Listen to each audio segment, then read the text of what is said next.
여러분 안녕하십니까? 오늘이 토요일 오전 11시 6분을 가리키고 있습니다. 오늘이 2025년 5월 10일입니다. 그래서 전번에도 내가 강원도 정선을 갔다 왔잖아요. 근데 정선에서 살고 싶은 생각이 드는 게, 이렇게 정선은 산이 높은 지역이잖아요. 이 정선에서 불어오는 바람은 여기 수도권에서 불어오는 바람하고는 느끼는 감정이 달라요. 느끼는 기분이 다르다, 그죠? 그러고, 정선에 가보면 정선이 상당히 조용합니다. 조용해요. 이 수도권은 굉장히 아주 복잡하고 소란스럽잖아요. 정선은 시골이 떠나서 그런지 상당히 조용합니다. 그래서 정선 아주 산골은 모르지만 정선읍의 정도에서 살면 상당히 좋겠다, 이런 생각을 갈 때마다 느낍니다. 그러니까 정선읍 시내에, 정선읍에서 산다면은 상당히 좋겠다, 이런 생각을 갈 때마다 느낍니다.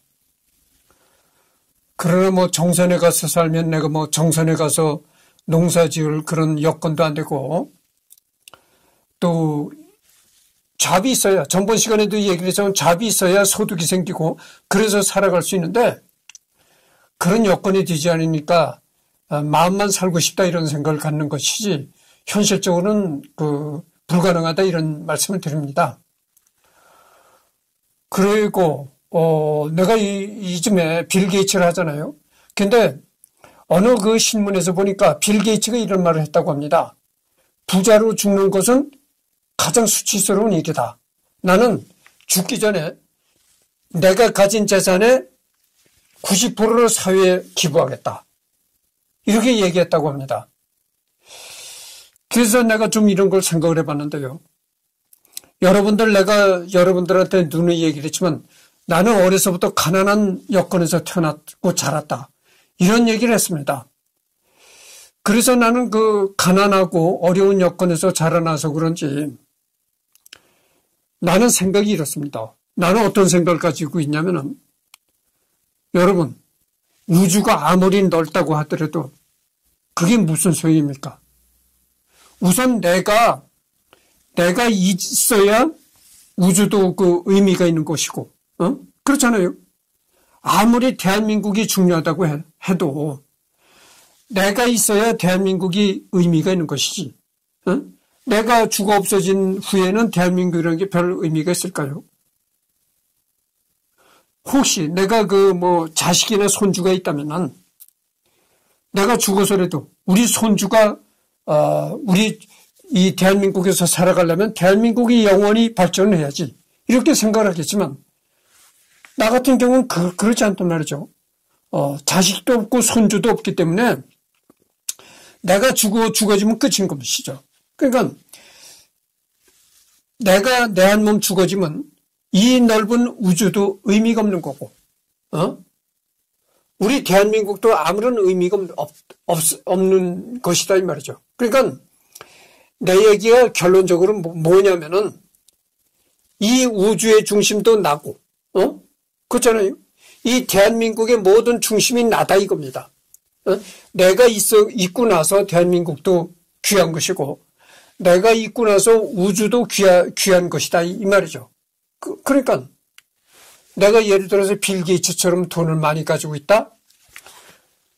물론 사회에 환원한다는 그 정신도 좋은 거죠. 그러나 우선은 내가 먹고 살 만큼은 떼어놓아야 된다, 이거죠.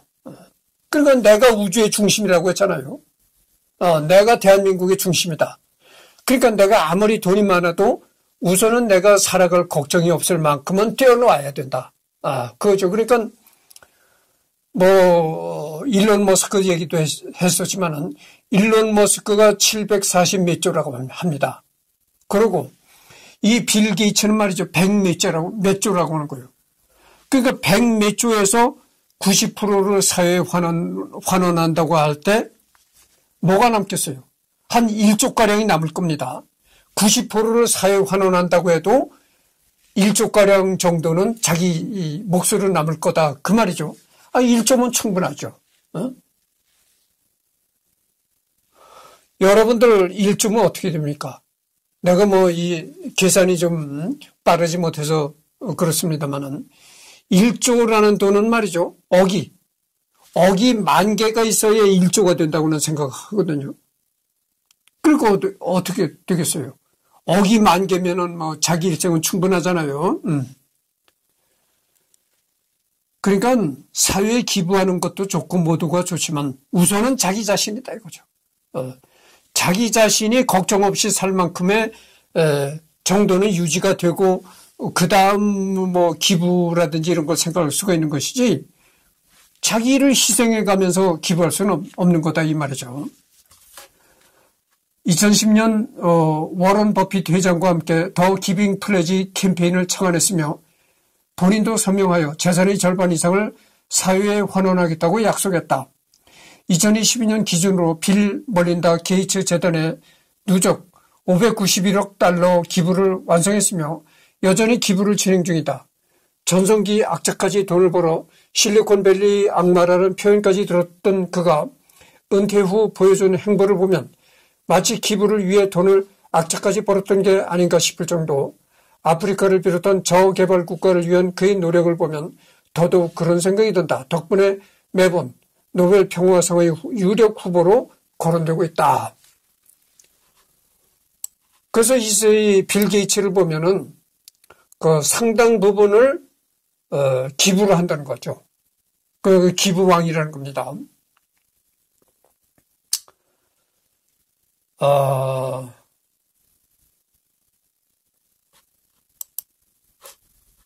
모기로 고생하는 저개발 국가의 레이저를 이용해 초당 100마리 이상의 모기를 죽이는 시스템을 만드는 회사를 지원하였다.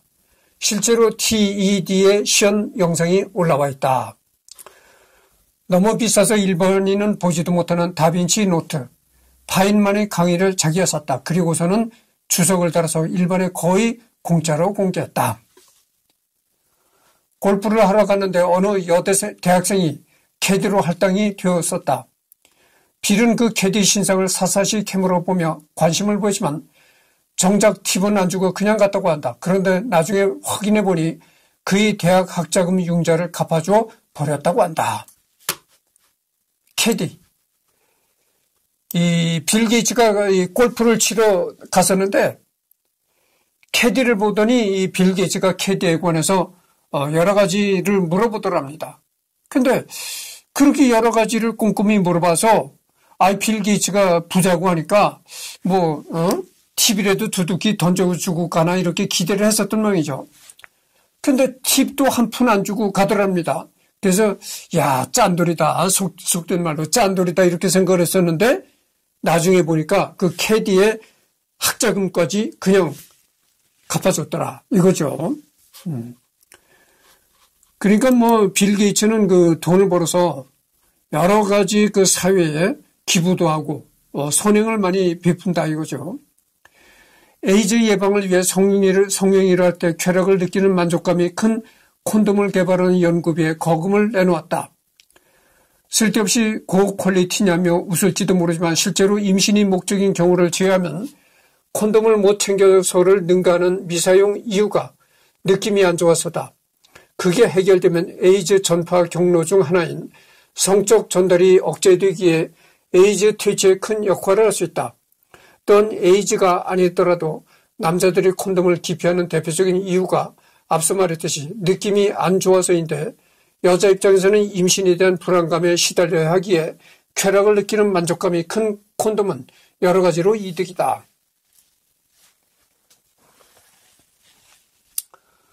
한 방송 프로그램에서 하수 정화장치를 이용하여 정화한 물을 마시는 모습을 보였다.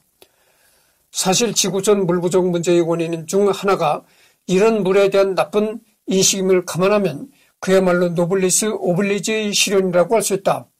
또한 차세대 화장실 개발에 투자를 하는 중인데 이 화장실은 현대의 수세식 화장실에 대한 대안으로 개발 중이다. 수세식 화장실은 배설물을 하수로 보내기 위하여 대량의 물을 낭비하게 되는데 이는 가난하거나 물이 부족한 나라에는 적합하지 않다. 차세대 화장실은 이렇게 낭비되는 물을 줄이고 대신 배설물은 버리는 것이 아닌 퇴비나 에너지로 재활용하는 방안을 연구 중이라고 한다. 지구온난화, 즉 21세기에 들어 가장 큰 문제 중 하나로 떠오른 지구의 기후변화에 관해 알리고자 비단 방송뿐이나 강연뿐만이 아니라 유튜브 등 소셜미디어에서도 홍보에 많은 노력을 기울이고 있다. 전번 시간에도 내가 이런 얘기를 했지만 예전에 석유 재벌 지금 또 여기에다 신경 쓰다 보니까 딱 막혔는데 예전에 미국의 석유 재벌이나 뭐 카네기는 철강왕이잖아요. 석유 재벌 록펠러, 석유 재벌 록펠러나 철강왕 카네기 이런 사람들은 그 돈을 많이 벌었지만 그 사람들은 전통적인 그런 그 산업을 해서 돈을 버는 것이죠. 전통적인 아날로그적인 사업을 했다고 하죠. 근데 이 빌 게이츠나 일론 머스크는 같은 부자라도 예전에 그 록펠러나 그 카네기와는 차원이 다른 부자입니다. 그게 뭐냐면은 록펠러나 그 카네기는 전통적인 그런 산업을 해서 돈을 버는 사람이고 이 빌 게이츠나 일론 머스크는 말이죠. 확연히 다른 사업을 해서 돈을 버는 사람이다 이거죠. 그러니까 이 빌 게이츠나 일론 머스크는 말이죠. 역사적으로 길이 남을 사람입니다. 그러니까 이 빌 게이츠는 윈도우라는 컴퓨터 운영 그 프로그램을 만들어서 세계 갑부가 된 사람이잖아요. 그러니까 이 현대 문명은 뭡니까? 이 컴퓨터가 이 현대 디지털 문명을 주도하는 것이 컴퓨터다고 하죠. 그 컴퓨터를 돌리는 그런 컴퓨터를 돌릴 수 있는 윈도우라는 프로그램을 만든 사람이 바로 빌 게이츠다 이 말입니다. 그래서 이 빌 게이츠는 말이죠. 이 기존의 록펠러나 카네기와는 차원이 다른 부자입니다. 그걸 아셔야 돼요. 그리고 일론 머스크는 또 왜 기존의 부자들과는 차원이 다른 부자라고 하냐면은 여러분들 내가 전번에 뭐라고 했습니까? 일론 머스크가 하는 사업이 또 있잖아요. 화성 탐사 이런 거 하잖아요. 전번에도 내가 잠깐 얘기를 했었지만 화성 탐사 같은 게 당장 어떤 수익이 창출되는 그런 사업이 아니거든요. 그런 일에 잘못 다다붙다가는 깜빡하다가는 망할 수도 있다 그런 거죠. 금방 어떤 수익이 창출되는 사업이 아니다 그죠. 그러면 금방 수익이 창출되는 사업이 아닌데도 불구하고 일론 머스크가 왜 그런 사업에 다다붙겠느니까. 금방 어떤 눈앞의 수익을 바라보는 것이 아니고 전체 인류의 미래를 위해서 하는 겁니다. 그러니까 기존의 록펠러나 카네기와는 차원이 다르죠. 그래서 이 빌 게이츠나 일론 머스크는 기존의 미국의 그 부자들과는 차원이 다른 부자라 이는 말이에요. 그래서 그 일론 머스크나 빌 게이츠는 정말 미국의 역사나 인류 세계의 역사의 한 페이지를 장식하는 그런 그 이름을 가진 부자들이다 이런 얘기입니다. 인류는 지구 온난화뿐만 아니라 언젠가 닥쳐올지 모를 범유행성 전염병을 대비해야 할 것이라는 메시지를 수년 전부터 여러 차례 강조해 왔다. 특히 미국은 국방에 쏟아부는 지원을 이런 백신 및 치료제 연구에 써야 한다고 비판했다. 이후 코로나 바이러스 감염증 일구가 터지면서 그의 발언은 재평가되고 있다. 2015년 한 강연에서 앞으로 뭔가 1,000만 명이 넘는 사람들을 죽인다면 그건 전쟁이 아니라 전염성 강한 바이러스일 것이라고 예견했다. 빌 멜린다 재단을 통해서 백신 연구에 관한 투자에 관심을 보이기도 하였다. 그리고 코로나19가 진행 중인 상황에도 이에 대한 향후 전망을 피력하기도 했다. 치료제 개발 지원을 위해서 재단을 통해 1,500억 원의 돈을 기부하였다. 백신 개발뿐 아니라 아프리카 지역 에이즈 예방과 확산을 막는 활동, 오염된 물을 간단한 방식으로 깨끗한 식수를 만드는 사업 등 과학기술을 통한 질병 퇴치에 막대한 투자를 이어가고 있다. 한국의 코로나19 방역 시스템 및 대응 방법에 대해서 연일 긍정적인 반응과 함께 한국이 모범이 되고 있다는 찬사를 보내는가 하면 2020년 4월 10일에는 문재인 대통령과 직접 전화를 하여 백신 개발에 협력하겠다는 의견까지 내비치고 있다. 2020년 7월에는 청와대에 서한을 보내서 한국의 방역 대응과 백신 개발이 선두에 서고 있다고 평가하면서 한국 정부와 게이츠 재단의 협력을 강화하고 코로나 및 여타 글로벌 보건과제 대응 과정이 있어 문 대통령과 같이 일할 수 있길 희망한다라고 밝히고 한국 정부와 게이츠 재단이 공동으로 조성한 라이트 펀드의 게이츠 재단의 출자 규모를 확대하겠다고 했다. 그러니까 이 빌 게이츠는 이런 걸로 봐서 빌 게이츠는 이 대한민국에 관해서도 상당히 그 우호적인 좋은 그 이미지를 갖고 있고 좋은 생각들을 하고 있다 이런 걸 알 수가 있습니다.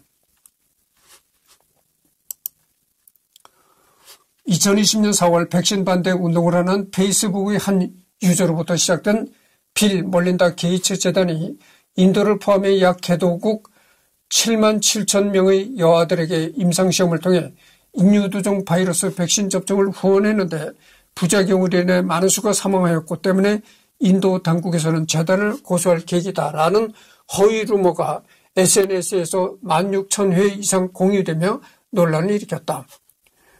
그러나 본 루머를 유일하게 뒷받침하는 증거가 백신을 접종받은 인도 여아들 중 7명이 사망했다는 사마라는 인도 시민단체의 의혹 제시와 이미 거짓으로 밝혀진 이로 인해 빌 게이츠 재단이 인도에서 퇴출당했다는 2009년 루머인데 이후 인도 당국의 조사 결과 7명 중 2명은 농약을 통한 자살, 1명은 우물에 빠져 익사, 1명은 독뱀에 물려서 그리고 1명은 말라리아에 걸려서 사망한 것으로 드러나 사인이 백신과 관련이 없음이 증명되었다.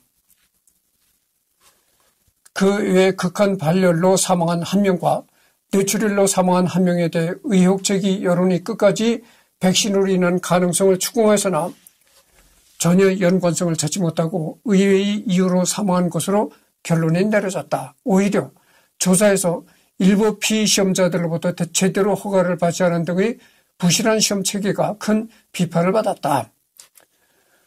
당연한 얘기지만 인도 역시 빌 게이츠 재단을 고소할 계획이 전혀 없다. 그러나 분개한 많은 인도 국민들이 본 루머를 기정사실로 받아들여 일부에게 만악의 근원 취급까지 받는 등 인도인들 사이에서 빌 게이츠의 이미지가 급락하고 백신에 대한 불신이 급증하는 계기가 되었다. 미국 등지에서도 특히 백신 반대 운동가들이 신나하며 본 루머를 열심히 퍼나르고 있으나 당연히 대다수에게 무시당하고 있다. 그러니까 뭐 인도나 이런 데서 그 근거 없는 그 빌 게이츠를 비난하는 근거 없는 루머들이 많이 떠돌았었다 이런 얘기입니다. 2025년 5월 8일 향후 20년간 2천억 달러에 달하는 전 재산을 게이츠 재단에 기부한 뒤 재단을 종료하겠다고 발표했다. 게이츠 재단은 이번 결정에 따라 연간 지출 규모를 현재 2배인 약 180억 달러까지 대폭 늘린다. 하여튼 이렇게 빌 게이츠가 사회에 많은 기부를 해서 그의 재산이 줄어들었는지 하여튼 일론 머스크가 등장하기 전에는 이 빌 게이츠가 세계 최고의 갑부였어요. 그런데 하여튼 일론 머스크가 등장하고 일론 머스크가 세계 최고의 갑부로 이제 떠오른 것이죠. 아마도 이 빌 게이츠는 그렇게 사회적으로 많은 돈을 자꾸 기부하다 보니까 아마 그렇게 해서 세계 최고의 갑부에서 내려온 그런 이유가 되지 않았겠는가 이렇게 생각합니다.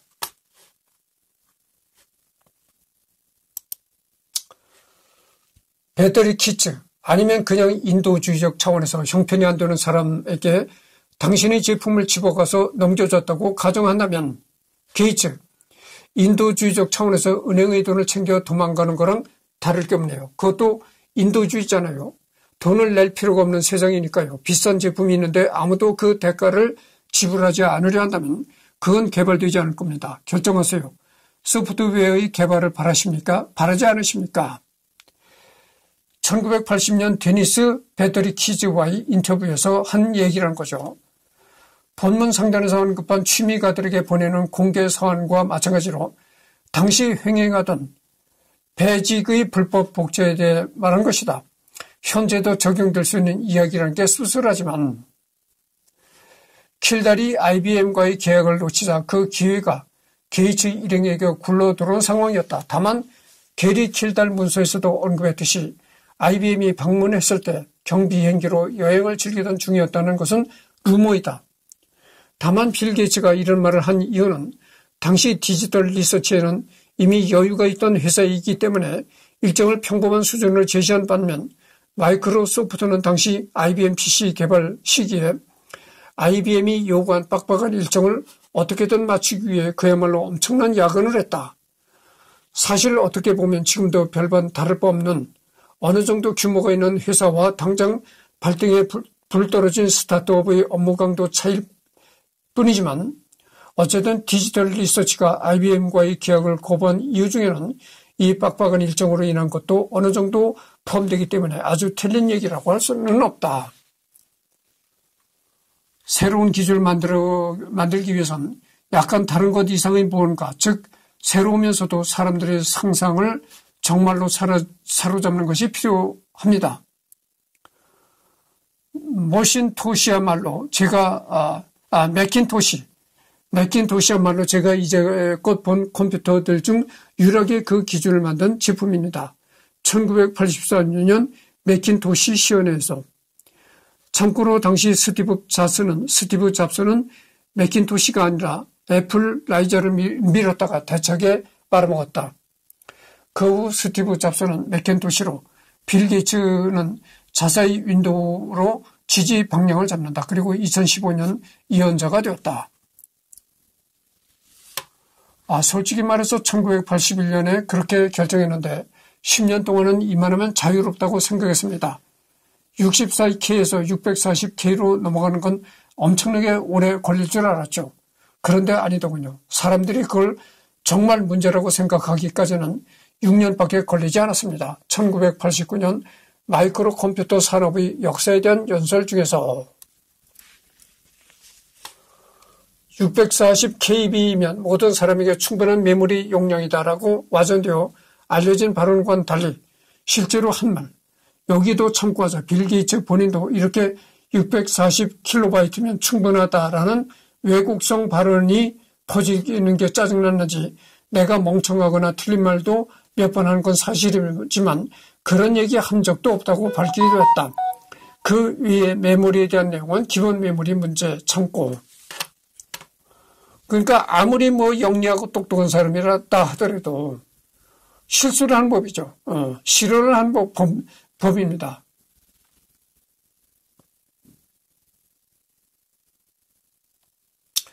그래서 이 컴퓨터 초창기에는 여러 가지 용량이 많이 필요하지가 않았어요.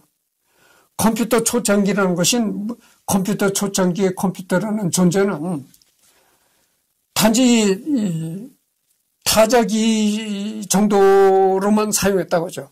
그러니까 타이핑하는 정도로만 사용했다. 여러분들 텍스트 파일이 용량을 얼마 차지하겠습니까? 이 텍스트 파일은 말이죠.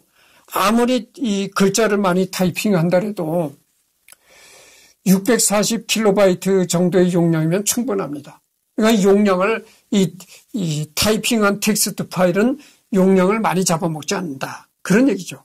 그러니까 컴퓨터 초창기에 이 텍스트만 칠 때는 타이핑만 하는 그런 용도로 컴퓨터를 쓸 때는 640kb면 충분했죠. 그러나 요즘에 보십시오. 요즘에는 유튜브 하는데도 컴퓨터를 사용하잖아요. 그래서 이 유튜브를 촬영할 때 뭘로 촬영합니까? 동영상으로 촬영하잖아요. 이 동영상은 말이죠.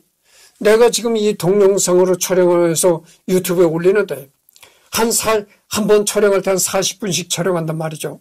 그래서 한 번 촬영할 때 한 40분씩 촬영을 하면 내가 편집할 때 두 가지 파일을 집어넣습니다.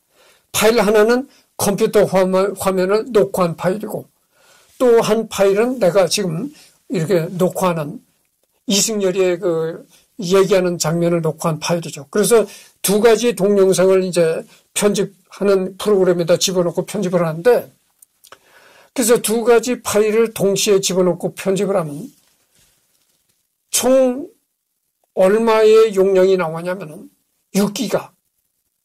보통 한 6기가 정도 나온다고 보죠. 한 40분씩 이렇게 내가 떠들어대는 파일이 한 6기가 정도 나온다. 용량이 나온다는 거죠.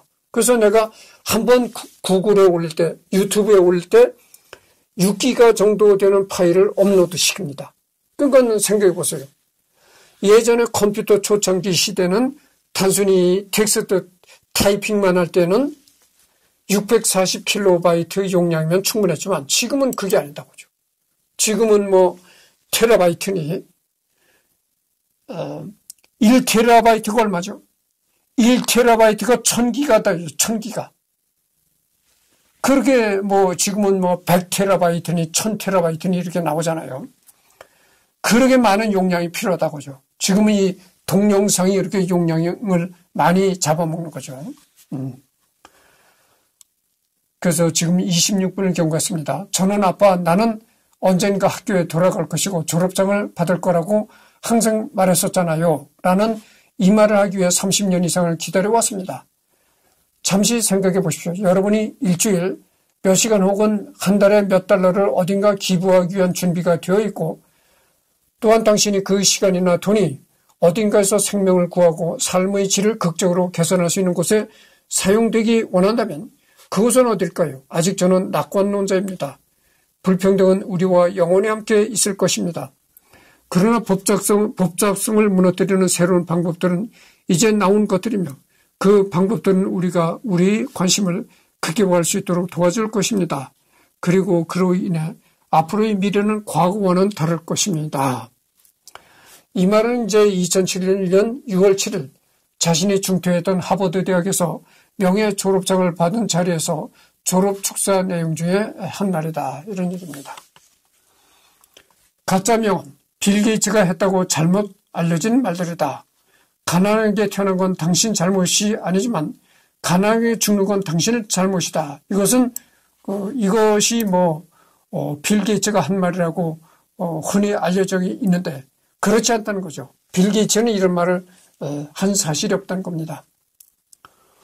인터넷에서 많이 떠도는 어록이다. 물론 이 어록에 대해서 검색을 하면 나오는 거라고는 빌 게이츠의 얼굴과 이 문장이 절대 다수를 차지하며 이 어록에 대한 분명한 출처는 나오지 않는다. 그가 이 말을 하지 않았다고 보는 게 타당하다는 의견도 있다. 인생이란 원래 공평하지 못하다. 그런 현실에 대하여 불평할 생각하지 말고 받아들여라. 세상은 내 자신이 어떻게 생각하든 상관하지 않는다. 세상이 너희들한테 기대하는 것은 내가 스스로 만족하다고 느끼기 전에 무엇인가를 성취해서 보여줄 것을 기다리고 있다. 대학 교육을 받지 않은 상태에서 연봉이 4만 달러가 될 것이라고는 상상도 하지 말라. 학교 선생님이 까다롭다고 생각되거든 사회에 나와서 직장 상사의 진짜 까다로운 맛을 한번 느껴봐라. 햄버거 가게에서 일하는 것을 수치스럽게 생각하지 말라. 너희 할아버지는 그 일을 기회라고 생각하였다. 내 인생을 내가 망치고 있으면서 부모 탓을 하지 말라.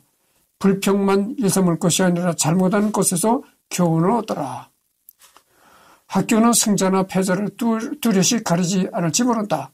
어떠한 학교에서도 낙제 제도를 아예 없애고 쉽게 가르치고 있다는 것을 잘 안다. 그러나 사회의 현실은 이와 다르다는 것을 명심하라. 인생은 학교처럼 구분되어 있지도 않고 여름방학 이런 것은 아예 있지도 않다. 내가 스스로 알아서 하지 않으면 직장에서는 가르쳐주지 않는다. TV는 현실이 아니다. 현실에서는 커피를 마셨으면 일을 시작하는 것이 옳다. 공부밖에 할 줄 모르는 바보한테 잘 보여라. 사회에 나온 다음에는 아마 그 바보 밑에서 일하게 될지도 모른다.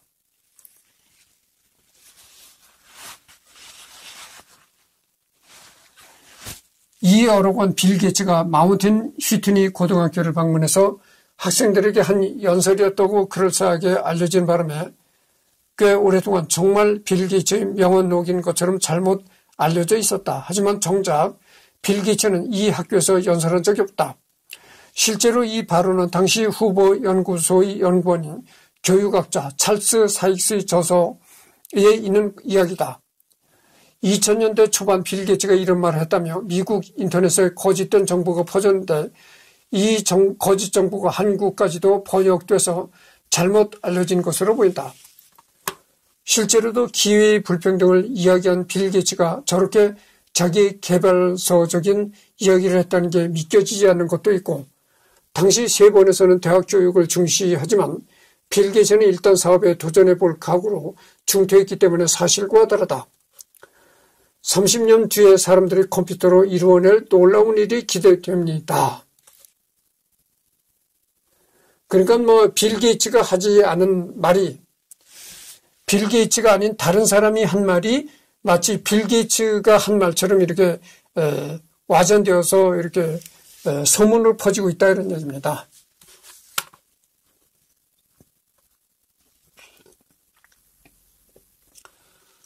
누군가가 착오해서 전혀 새로운 뭔가를 개발하고 있지 않을까 두렵군요. 1998년 한 기자의 당신이 제일 두려워하는 장애물이 뭔가요? 라는 질문에 대답하며 이런 말을 했다는 거죠. 누군가가 착오해서 전혀 새로운 뭔가를 개발하고 있지 않을까 두렵군요.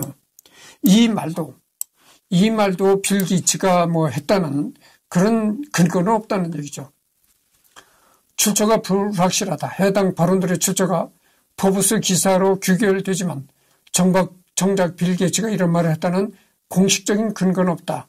기사에서는 빌 게이츠가 언제 어디서 이런 말을 했다는 근거가 없이 빌 게이츠가 했다는 유명한 말이 있다. Dear so famous Bill Gates quote 정도로 모호하게 처리했고 했다고 주장한 말도 I worry about Gates in a 그러고 하여튼 내가 리딩이 잘못한다 그래도 용서해 주십시오. 차고 있는 두 명이 걱정된다. 기사 앞뒤에 나오는 말들로 보아 그냥 기사에서 다루는 두 사업가의 홍보를 위해 빌 게이츠의 이력을 갖다 붙인 것으로 보인다. 다른 사이트에서도 이름만 받고 두 사람이 차고에서 사업을 시작했다는 것으로 보아 차고에서 시작한 스타트업 기업가들에게 갖다 붙이다 유명해진 미사여구라고 보면 좋을 듯하다.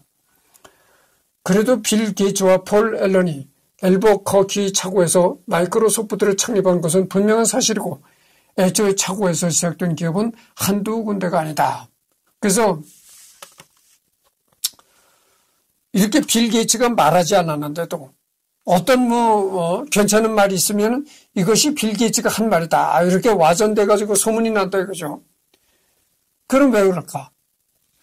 빌 게이츠가 한 말들이 아닌데도 빌 게이츠의 이름을 팔아가지고 마치 빌 게이츠가 이런 말을 했다. 이런 식으로 소문이 나는 게 뭘까? 그만큼 뒤집어 생각해 보면 그만큼 빌 게이츠가 미국에서도 그렇고 전 세계적으로도 유명한 인물이다. 이런 얘기가 되는 거죠. 그렇잖아요. 여러분들 유명한 사람이 아니라면 누가 자꾸 그 사람 이름을 들먹이겠어요. 그러니까 유명한 인물이니까 빌 게이츠가 미국에서나 전 세계에서 유명한 인물이다 보니까 어떤 좋은 말이 있으면 그 빌 게이츠가 한 말이로구나. 어떤 좀 좋지 않은 말이 있어도 그 빌 게이츠가 한 말이로구나. 이런 식이 돼버린다는 거죠.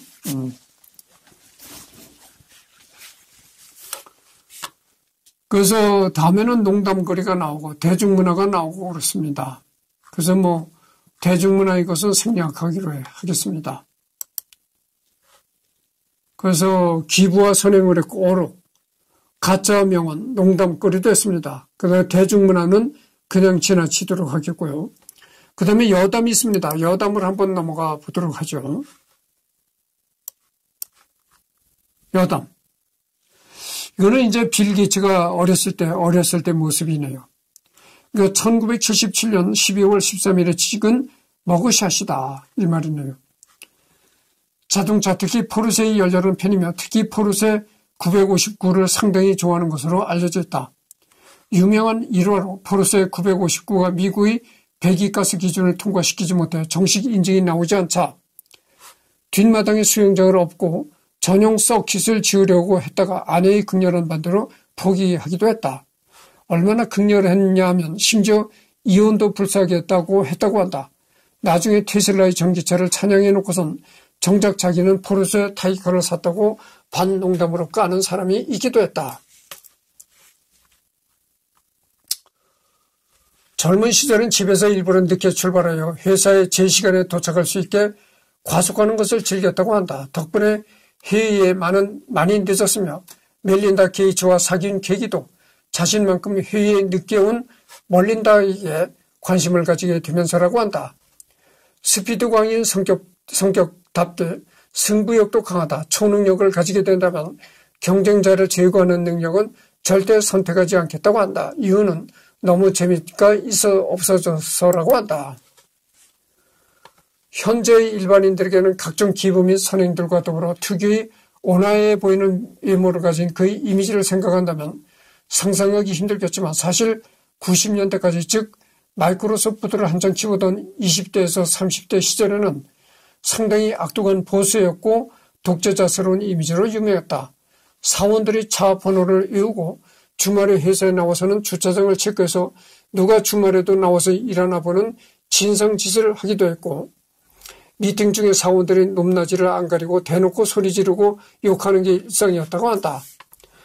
한때 엑셀 개발자였던 조엘 스폴스키 1호에는 빌 게이츠가 참석한 회의에서는 엑셀이 날짜 함수에 관한 제대로 대답을 하고 회의를 끝내니 회의 참석자들이 빌에게서 F워드가 4번밖에 안 넘은 신기록을 달성한 날이라며 빌이 나이가 들어서 이때가 빌이 36살 때인데 물러진 것 같다는 얘기가 나온다. 그래서인지 그런 악랄한 사정 밑에서 일하던 직원들 중 끝까지 참고 버틴 인간들을 전부 부자로 만들어줬다.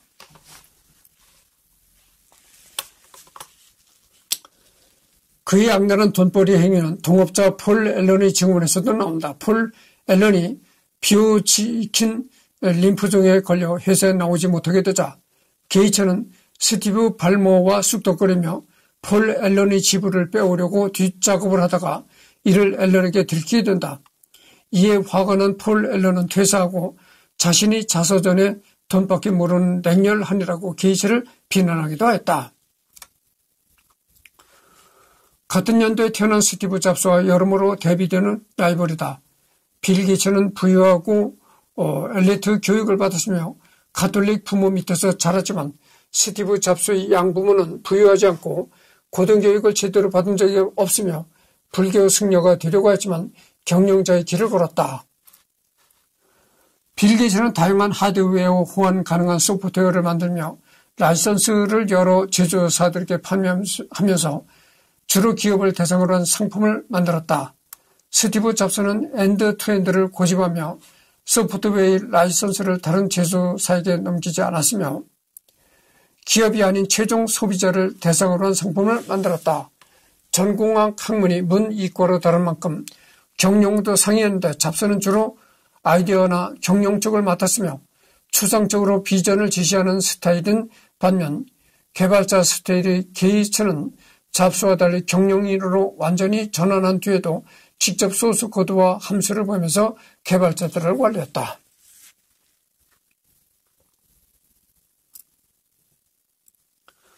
그래서 지금 39분 40분을 경과했습니다. 그래서 다음에는 요 기서부터 하도록 하겠습니다.